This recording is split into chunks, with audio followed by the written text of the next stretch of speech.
Welcome back to your maths class. हम कर रहे थे चैप्टर 6 ट्राइंगल्स, एक्सरसाइज 6.5। लास्ट हमने किया था क्वेश्चन नंबर 10। अब हम क्वेश्चन नंबर 11। अब हम देखेंगे क्वेश्चन नंबर 12। क्वेश्चन नंबर 12 कहता है two poles of height 6 metre and 11 metre stand on a plane ground. कोई दो पोल्स खड़े हैं जिनकी हाइट है, एक की 6 मीटर और एक की 11 मीटर, एक प्लेन ग्राउंड पे खड़े हुए हैं। If the distance between the feet of the pole is 12 metre, अगर उन दोनों के फीट का यानी उन दोनों के निचले बेस का जो डिस्टेंस है वो 12 मीटर है, find the distance between their tops. तो उनके टॉप के बीच में ऊंचाई कितनी, डिस्टेंस कितना होगा। ये 6 मीटर का पोल हमने बना लिया, ये 11 मीटर का पोल बना लिया, इन दोनों के बीच में 12 मीटर का डिस्टेंस है। तो अब हमें फीट का डिस्टेंस तो 12 मीटर दे रखा है, हमें टॉप के बीच का डिस्टेंस बताना है। ये डी से ए तक का डिस्टेंस हमें बताना है और हमें यही बताना है। तो हम क्या देखेंगे, ये एक लाइन हमने ड्रॉ की, कंस्ट्रक्शन करके ये लाइन हमने एक ड्रॉ कर ली। अब देखो BE is parallel to CD, ये जो बीई है ये सीडी के पैरेलल होगा। क्यों? क्योंकि ये दोनों ही पोल्स हैं, दोनों ही पोल क्या है 90 डिग्री के एंगल बनाएंगे। ये पोल प्लेन ग्राउंड पे खड़ा है तो ये भी 90 बनाएगा और ये पोल प्लेन ग्राउंड पे खड़ा है तो ये भी 90 डिग्री का ही एंगल बनाएगा। अब दूसरा हम देखेंगे BC is equal to DE।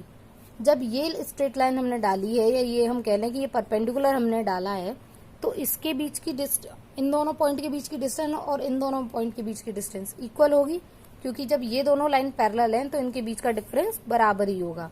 तो यहाँ भी 12 मीटर और यहाँ भी 12 मीटर, ये भी आ गई हमारी 12 मीटर।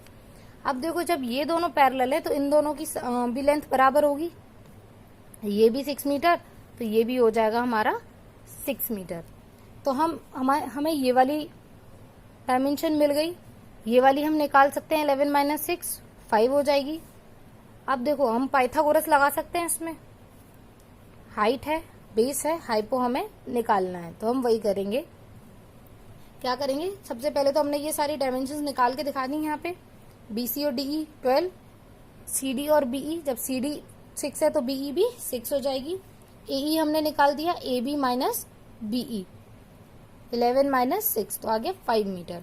अब हम देखेंगे इन ट्राइंगल AED, पाइथागोरस लगाई, AD का square is equal to AE का स्क्वायर प्लस ED का स्क्वायर, 5 का स्क्वायर प्लस 12 का स्क्वायर, तो AD आ गई हमारे पास 13 मीटर। इसके बाद हम देखेंगे नेक्स्ट क्वेश्चन है question number 13।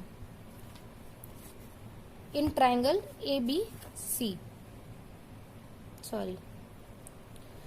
D and E are points on the side CA and CB respectively of a triangle ABC right angle at C।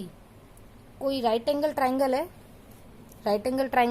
Right angle है C पे और उसके पॉइंट हैं D और E, इसकी लाइंस पे AC पे और BC पे। Prove that AE square. अभी देखो, अभी इसके अकॉर्डिंग तो हमने ये फिगर बनाई है, ये फिगर बन रही है A B C D और E, ये फिगर है। अब हमसे वो कह रहा है, पूछ रहा है AE का स्क्वायर। तो AE का स्क्वायर जब पूछ रहा है तो हमें A और E को ज्वाइन करना पड़ेगा, प्लस BD का स्क्वायर तो B और D को ज्वाइन करना पड़ेगा, is equal to AB square. AB square हमारे पास है प्लस DE स्क्वायर, तो हमें D और E को भी ज्वाइन करना पड़ेगा। यही फिगर हमने यहाँ बनाई है। तो हमें क्या पूछ रहा है, AE का स्क्वायर प्लस BD का स्क्वायर, AE का स्क्वायर प्लस BD का square is equal to AB का स्क्वायर प्लस DE का स्क्वायर। तो हम क्या ले लेंगे, पहले लेंगे हम पूरा बड़ा ट्राइंगल। हम सबसे पहले क्या निकालेंगे, AB निकाल लेते हैं, AB का स्क्वायर निकाल लेते हैं। तो AB का स्क्वायर क्या होगा, AC का स्क्वायर प्लस BC का स्क्वायर। इसी तरह से अब हम ट्राइंगल दूसरा ले लेते हैं, छोटा वाला ACE ले लेते हैं। इसमें हम AE का स्क्वायर निकाल सकते हैं, AE का square is equal to AC का स्क्वायर प्लस CE का स्क्वायर। इन दोनों को हमने इक्वेशंस बना लिया, इसको इक्वेशन 1 और इसको इक्वेशन 2। इसके बाद हम लेंगे ट्राइंगल इससे और छोटा DCB, ये भी राइट एंगल ट्राइंगल है। तो इसमें क्या निकाल लिया, हाइपो निकाल लें, DB का square is equal to CD का स्क्वायर प्लस BC का स्क्वायर। इसको बना लिया हमने इक्वेशन नंबर 3।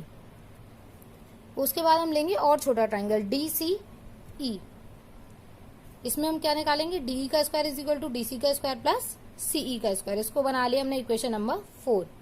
अब देखो हमें यहाँ पे क्या चाहिए, AE और BD, AE और BD। तो हम इन दोनों को ऐड कर दें। On adding equation second and third, AE का स्क्वायर प्लस DB का square is equal to AC square plus CE square plus CD square plus BC square. अब देखो यहाँ पे हमें क्या चाहिए था, राइट हैंड साइड में हमें क्या चाहिए था, AB का स्क्वायर। तो AB के स्क्वायर की वैल्यू क्या है, AC का स्क्वायर प्लस BC का स्क्वायर, और यहाँ पे AC का स्क्वायर भी है और BC का स्क्वायर भी है। तो हम इन दोनों को ऐड करके लिख दिया AB स्क्वायर।